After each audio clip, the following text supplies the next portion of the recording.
सिद्धेभ्यः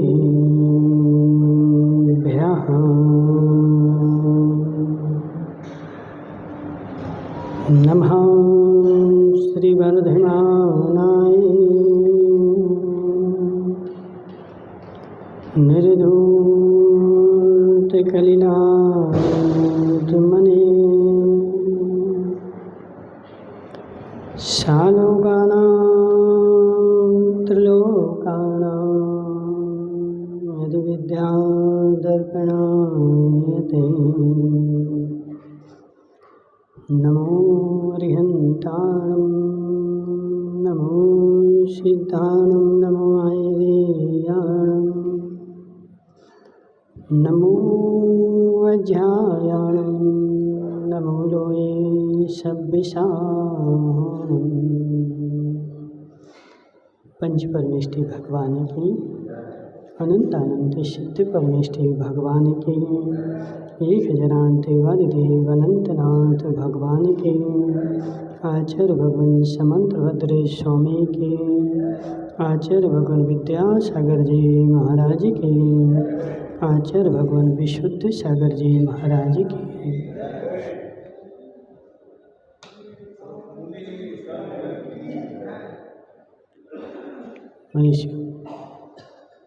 आचार्य भगवान समंतभद्र स्वामी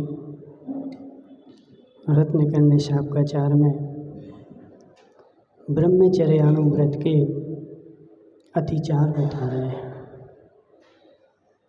कि जो ब्रह्मचारी है उसके जीवन में कैसे कैसे अतिचार लगते हैं और वह जीव क्या करे कि उसका व्रत जो है वो निर्दोष रूप से पले। अब एक तो बाहर से व्रत पालने की इच्छा और एक अंदर से व्रत पालने की इच्छा। अब जिसने ब्रह्मचर्य व्रत ले चुका है तो आचार्य बोल रहे हैं कि अन्य विवाह करना, वह दूसरे का विवाह नहीं करवाएगा, दूसरे की कुंडलियां लेकर के नहीं घूमेगा।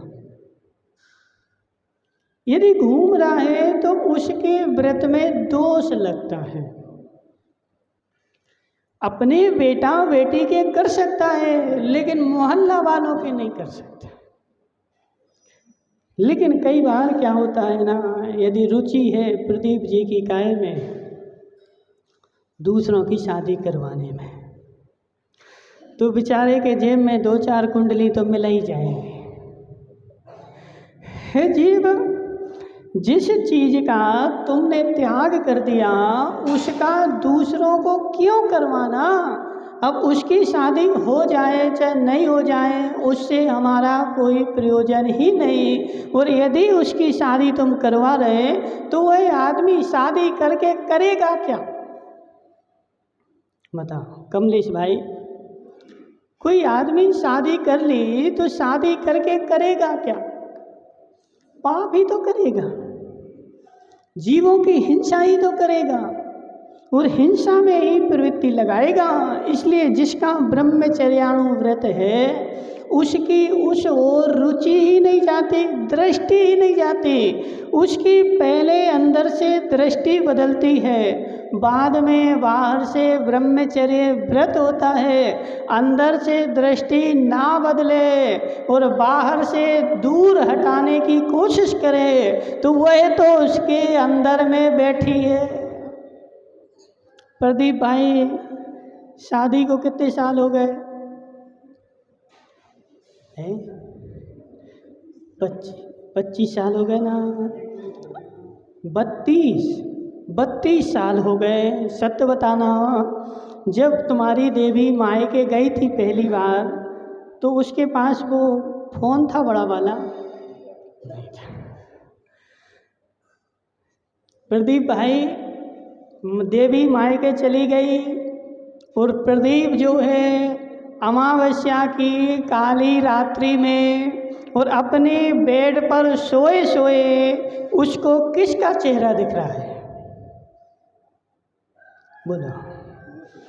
अंधेरी रात है, कमरे में पूरा अंधेरा लगा है, देवी कमरे में नहीं है, वो अपने ससुराल मायके में है और जी अपने घर में है, अकेला है, लेकिन तुम्हारी आंखों में कौन दिख रहा है? बोलो। हे जीव, वह तो तुमसे कोसों दूर चली गई, लेकिन फिर भी उसका चेहरा आंखों में बसा हुआ है, अंदर में बसा हुआ है। ये जरूरी नहीं, देखो कमलेश भाई, आप ब्रह्म का सेवन करने के लिए जरूरी नहीं कि वो सामने बैठी हो,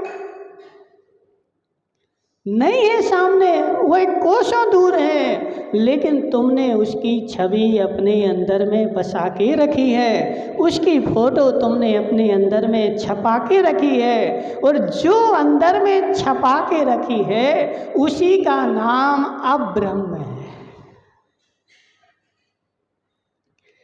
बाहर में होना नहीं होना कोई मतलब नहीं। बहुत सारे लोग बोलते ना, बोले अरे इनकी तो शादी नहीं हुई, चलो महाराज बन जाओ। हे जीव, कैसे बन जाओ कमलेश भाई, कैसे बन जाओ? शादी नहीं हुई इसका मतलब यह थोड़ी है कि वो ब्रह्मचारी है। शादी होना नहीं होना अलग विषय है, ब्रह्मचारी होना नहीं होना अलग विषय है। रावण की 18,000 शादियां हुई थी, लेकिन रावण ब्रह्मचारी था। राम की 8,000 शादियां हुई थी, लेकिन राम ब्रह्मचारी थे।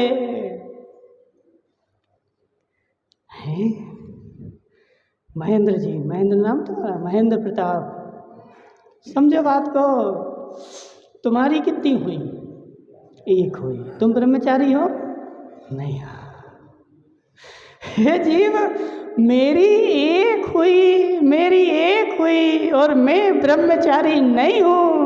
उनकी 18,000 हो गई, 8,000 हो गई, 96,000 हो गई, लेकिन उसके बाद भी वह ब्रह्मचारी है। शादी होना नहीं होना, देवी सामने होना नहीं होना, इसका ब्रह्मचारी पने से कोई भी मतलब नहीं। जीतू भाई, तुम्हारी शादी हो गई? हो गई, सत्य बताना, हो गई ना? जब कोई नई देवी तुम्हारी दुकान पे आती है तो मन में कैसा लगता है?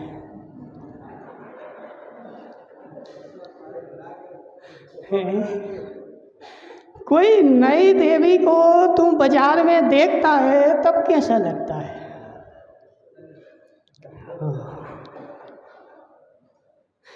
देखो राकेश भाई, तुम्हारे अध्यक्ष सही सत्य भी नहीं बोलते। हे जीव, एक देवी तो मिल गई, और एक देवी मिलने के बाद अब दूसरी देवी मिलेगी नहीं और उसको मैं पाल पाऊंगा नहीं।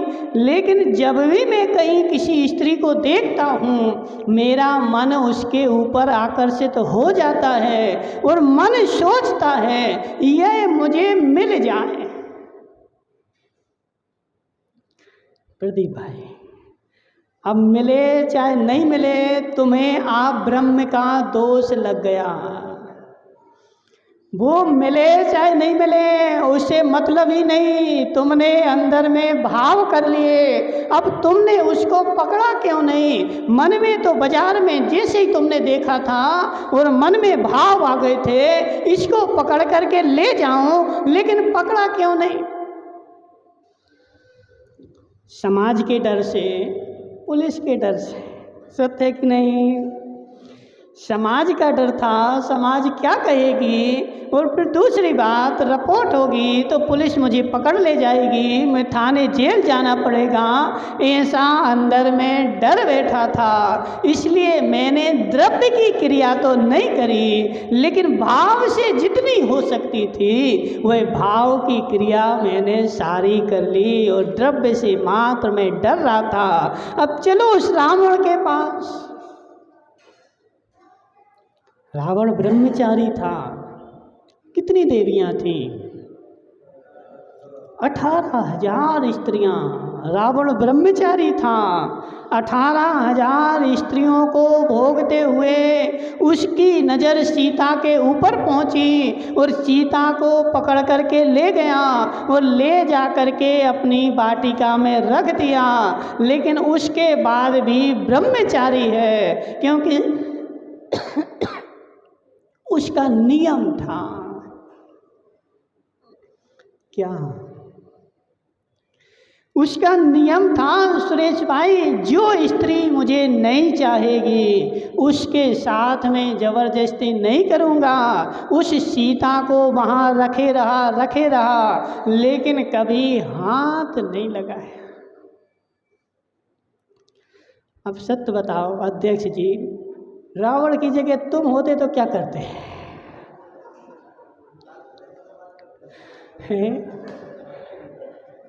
हे जीव, उसकी जगह तुम होते तो क्या करते? कोई स्त्री तुम्हें बहुत प्यारी हो,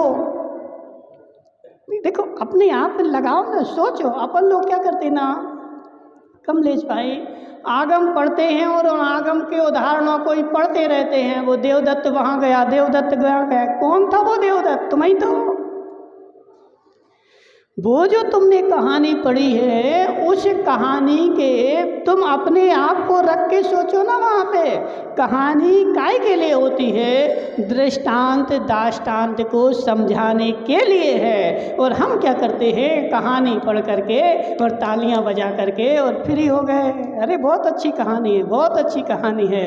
हे जीव, उस कहानी में अपने आप को रख करके देखो। मुझे कोई स्त्री बिल्कुल खूब प्यारी थी और उसके बिना मेरा दिन नहीं करता था, और वह मुझे एकांत में रात में 12 बजे गांव से बाहर मिल गई अकेली। अब क्या करोगे? बोलो राकेश जी, अब क्या करोगे? छोड़ दोगे? हे जीव, छोड़ देगा? नहीं छोड़ेगा, नहीं छोड़ेगा। अंदर में लालसा थी, अंदर में तीव्र इच्छा थी, और अंदर में ब्रह्मचारी था। बाहर से तुमने भले ना भोगा हो। उसी रावण के साथ और चलो, नल कुंवर के साथ रावण ने युद्ध किया था, याद है? भूल गए? जितेंद्र भाई, क्या हुआ था सुनाओ। तुम बोल रहे थे ना हमने पद्म पुराण पढ़ लिया। पद्म पुराण एक बार नहीं पढ़ना पड़ता।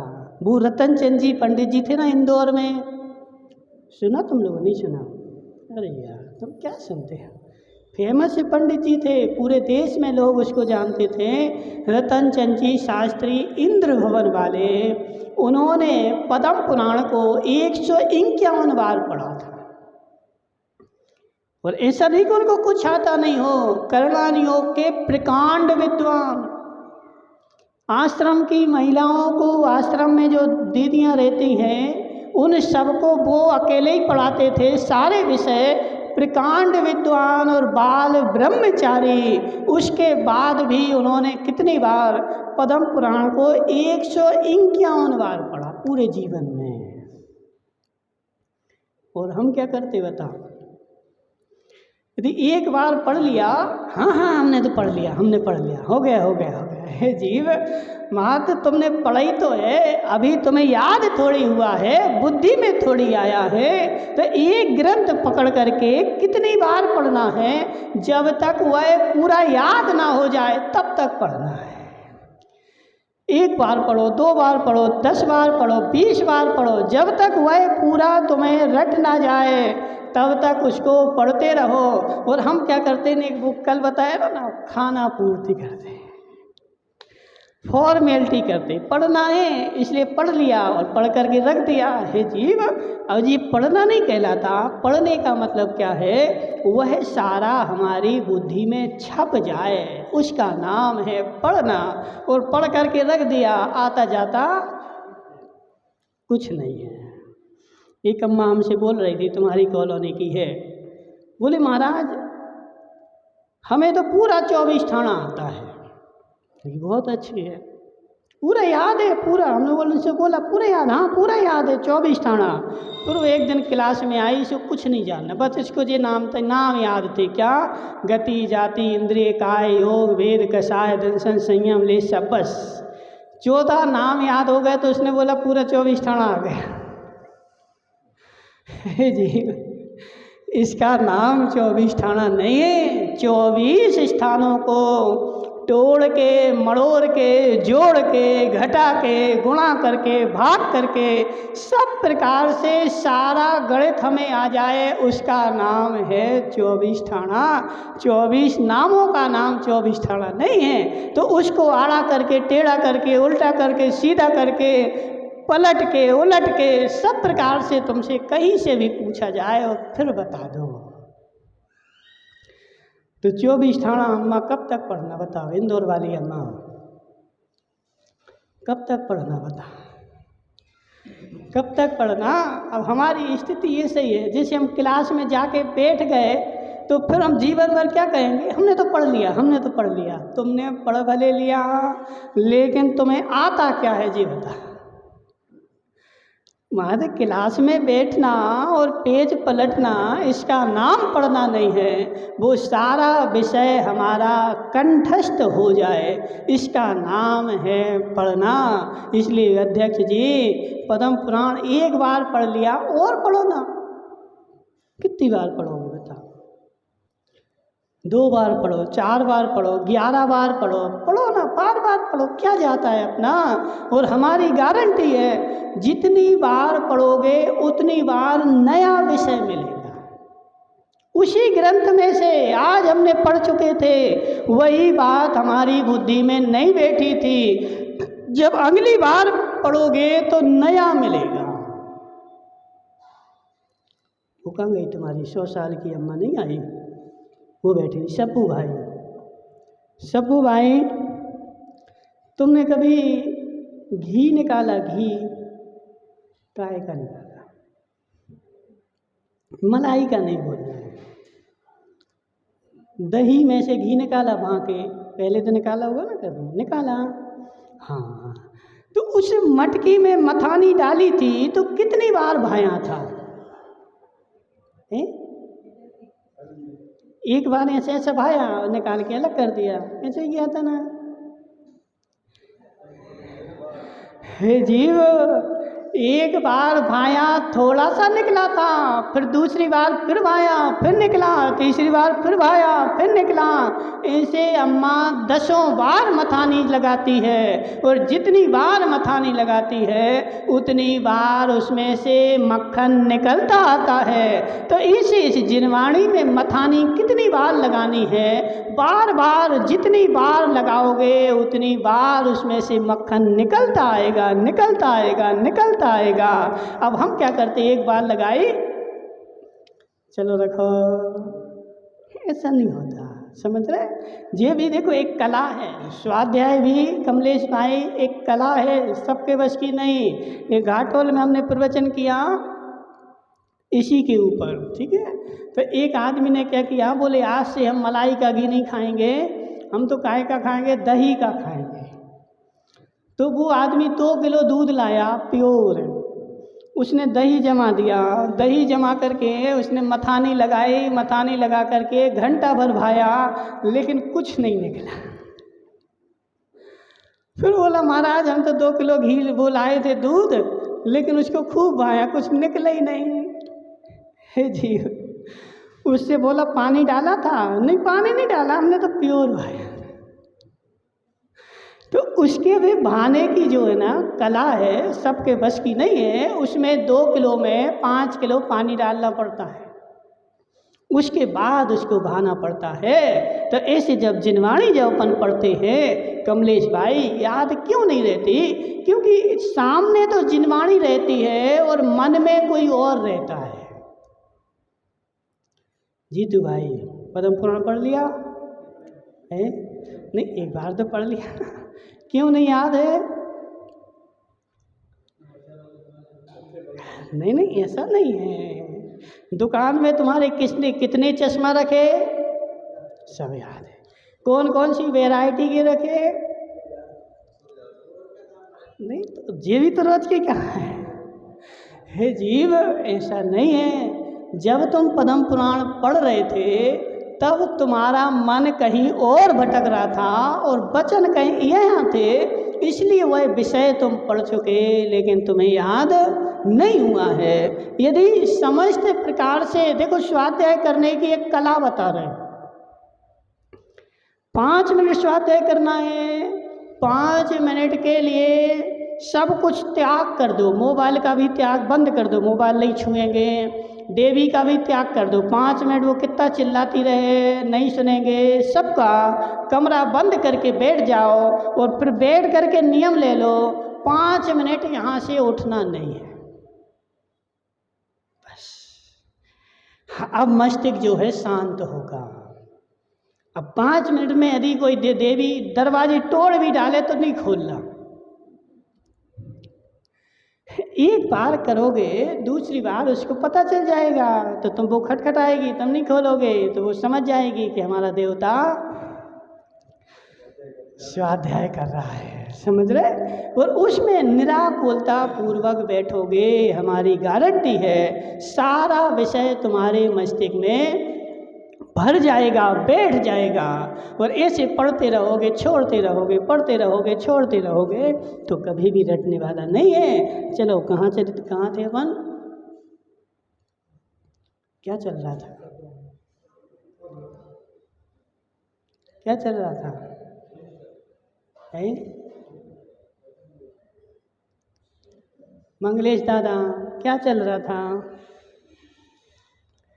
अब तुम यहीं के ही भूल गए तो घर कैसे लेके जाओगे? सुरेश दादा, क्या चल रहा था? ओह देखो कमलेश भाई, यहीं के यहीं बेचारे भूल गए। रावण नल कुंवर को जीतने गया, कैसे जीता? नल कुंवर ने अपने नगर के ऊपर भारी कोट लगा दिया, चारों तरफ से ऐसा वज्रमयी कोट लगा दिया कि उस कोट को देवता लोग भी नहीं तोड़ सकते। रावण तो छोड़ दो बात की, अब रावण वहाँ बाहर डेरा डाले खड़ा है। 1 दिन 2 दिन 4 दिन 8 दिन हो गए, लेकिन जैसे नल कुंवर की देवी, क्या नाम था? अरे यार, रंभा, उपरंभा, नहीं याद है। नल कुंवर की देवी उपरंभा, जब उसने सुना, वह रावण के ऊपर मोहित थी, उसने सुना कि रावण हमारे नगर के बाहर आया है डेरा डाल करके, उसकी काम पीड़ा बढ़ गई और जैसे ही बढ़ी तो वह रावण के पास चली गई और बोली कि हे देव, तुम हमें स्वीकार कर लो। लेकिन रावण ने क्या बोला? हे देवी, पराई स्त्री माता बहन के सदृश है और मैं जो हूँ ब्रह्मचर्य व्रत का धारी हूँ, मैं पराई स्त्री को छूना तो ठीक, देखना भी पसंद नहीं करता हूँ। और तुम जहाँ से आई हो लौट करके चले जाओ, मैं तुम्हारी कोई भी इच्छा पूरी नहीं कर सकता। फिर मंत्रियों ने सलाह करी कि हे रावण, एक काम करो, यदि तुम इसको स्वीकार कर लोगे तो यह कोट तोड़ने का उपाय बता देगी। रावण ने मायाचारी से उसको सांत्वना दी, मैं तुम्हारे साथ भोग भोगूंगा, लेकिन कब? पहले नर कुंवर को विजयी पराजय करने के बाद। तो तुम एक काम करो, कोट तोड़ने का उपाय बता दो। उसके पास 2 विद्याएं थीं, उपरंभा के पास। उसने अपनी दोनों विद्याएं रावण को प्रदान कर दी और रावण ने विद्याएं लेकर के उपरंभा चली गई महल में। वह कोट तोड़ा, नल कुंवर को पराजित किया और जैसे ही नल कुंवर पराजित हुआ तो वह उपरंभा आ गई, बोले हे रावण, हे देव, अब हमें तुम स्वीकार करो। रावण ने उसके पैर छू लिए, उपरंभा के।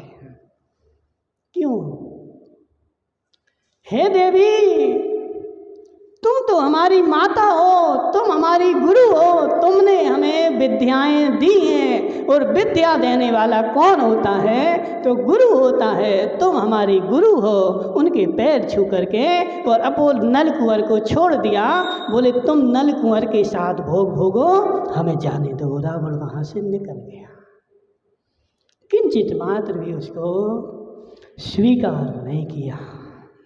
इसका मतलब है ब्रह्मचर्य व्रत दो प्रकार के, एक पूर्ण ब्रह्मचर्य, सारी स्त्रियों को छोड़ दिया, और एक देश ब्रह्मचर्य, मात्र अपनी स्वाविवाहिता स्त्री के अलावा दूसरी स्त्री का स्वप्न में भी कभी विचार नहीं करना। इसका मतलब है एक देश ब्रह्मचर्य व्रत। अभी निकला था ना उसमें रामायण में राम के बारे में, जब रावण ने राम की सीता चुरा ली, राम के पास प्रस्ताव भेजा गया। बोलो अध्यक्ष जी, तुम थे उस दिन, क्या भेजा गया? मंगलेश दादा, दूत क्या प्रस्ताव लेके गया था? अरे यार, ये लोग कैसे हैं? अभी 4 दिन पहले ही तुम्हें सुनाया था शाम को। हे राम, तू कहाँ ग्वालों के जैसे जंगलों में भटक रहा है, यहाँ के वहाँ मृगों के जैसे चक्कर लगा रहा है? तू मेरी बात मान जा, वह सीता मुझे दे दे, और सीता के बदले में 1000 विद्याधर कन्याएं मैं तुम्हें देता हूँ, और 1.5 खंड का राज्य देता हूँ। एक सीता के बदले कितना? 1.5 खंड का राज्य कितना बड़ा होता है सुरेश जी? ऐसे तुम्हारे भारत देश के जैसे हजारों देश आ गए उसमें। जैसा भारत है ना, भारत देश के बराबर एक तो नहीं, हजारों देश आ गए 1.5 खंड में। तो इतना राज्य देता हूँ और 1000 कन्याएं तुम्हें देता हूँ, तुम सीता मुझे दे दो और सुख से रहो, राज्य भोगो। राम ने क्या बोला? हे रावण, ना मुझे तुम्हारे राज्य से प्रयोजन है और ना विद्याधर कन्याओं से प्रयोजन है, मुझे मेरी सीता से प्रयोजन है। मेरी सीता दे दो, मैं वन में घूमूंगा मृगों के जैसे और जंगलों के पेड़ों के पत्ते खा लूँगा। मुझे राज्य नहीं चाहिए, मुझे अपनी सीता चाहिए है, और मुझे कोई इच्छा नहीं। स्वादार संतोष व्रत, क्या? स्वादार संतोष व्रत। अपनी स्त्री के अलावा स्वर्ग की देवी भी आ जाए, मुझे इच्छा नहीं है। अंदर से भावना ही नहीं है। कोई भी चलाए, कैसा भी चलाए, कुछ भी हो जाए, लेकिन अपन तो क्या करते बताओ प्रदीप भाई? क्या होता है? एक सत्य घटना है। एक जगह क्या हुआ, एक लड़का था, होशियार था, अच्छा पढ़ा लिखा था। उसके लिए लड़की देखने गए। उसके कौन? बूढ़े बुजुर्ग, सुरेश दादा जे भी साथ में थे। तो वो लड़की जो थी वो एकदम कोयला के जैसी थी। वो लड़का जो था 1 नंबर का।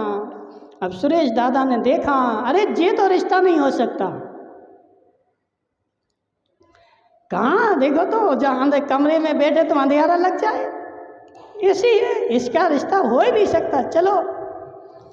उसके पिता ने धीरे से बोला, सुरेश दादा थोड़े समझो तो जरा, तनक सांवली भली है लेकिन मास्टर है, 2 लाख मिलेंगे महीना के। अरे सुरेश दादा बैठ गए, बहुत अच्छा है, 2 लाख रुपया महीना, थोड़ी सी सांवली है तो चल जाएगी, कोई दिक्कत थोड़ी है। 2 लाख रुपया महीना तो लाएगी। और थोड़ी देर बाद पता चला कि वो तो जो है ना 1 पैर की थी, 1 पैर ही नहीं था उसका। अरे अब तो बिल्कुल नहीं चले, हम तो जे जा रहे हैं 1 पैर की, हमारा बेटा पूरा जीवन बर्बाद हो जाए, भगने लगे। फिर उसके पिता ने बोला, सुरेश दादा थोड़ा ठहरो तो। बोले 1 पैर नहीं है, क्या होता है? लेकिन वो अपने माता पिता की इकलौती संतान है, कोई भाई नहीं है, कोई बहन नहीं है, और करोड़ों की संपत्ति है, जे भी तो सब मिलेगी, एक पैर तो प्लास्टिक का लग जाएगा। हाँ, सुरेश दादा बैठ गए, एक पैर की काली कलूटी से अपने पोते की शादी तय कर आए। क्यों क्यों है जीव, धन मिल रहा था, धन के पीछे मेरा सारा ईमान चला जाए। मेरा ईमान मात्र क्या है, तो धन ही है। धन मिले, सारा ईमान मेरा, सब संसार चला जाए। सारा संसार, सारा धर्म, सारा व्रत, सारा नियम एक तरफी, और धन जो है, इसीलिए धन को 11वां प्राण बोला है। समझ रहे? धन को आगम में 10 प्राण बोले और धन को 11वां प्राण बोला।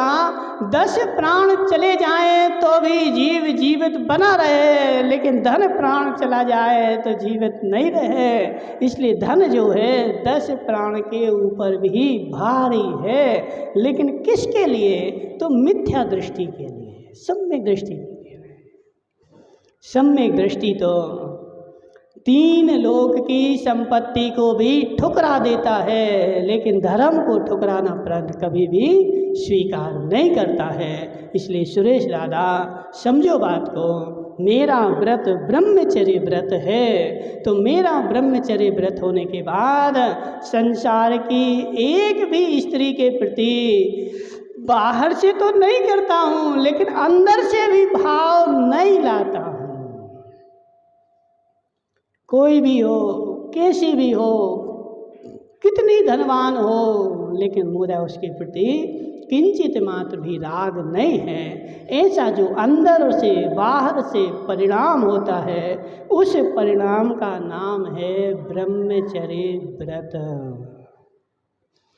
और बाहर से तो छोड़ दिया, लेकिन अंदर से भावना बैठी है, तो कर्म बंध जो है छूटने वाला नहीं है। इसलिए यदि बाहर से छोड़ा है, अंदर से भी छोड़ दो, तुम्हारा व्रत निर्दोष पलेगा। बोले शांतिनाथ भगवान की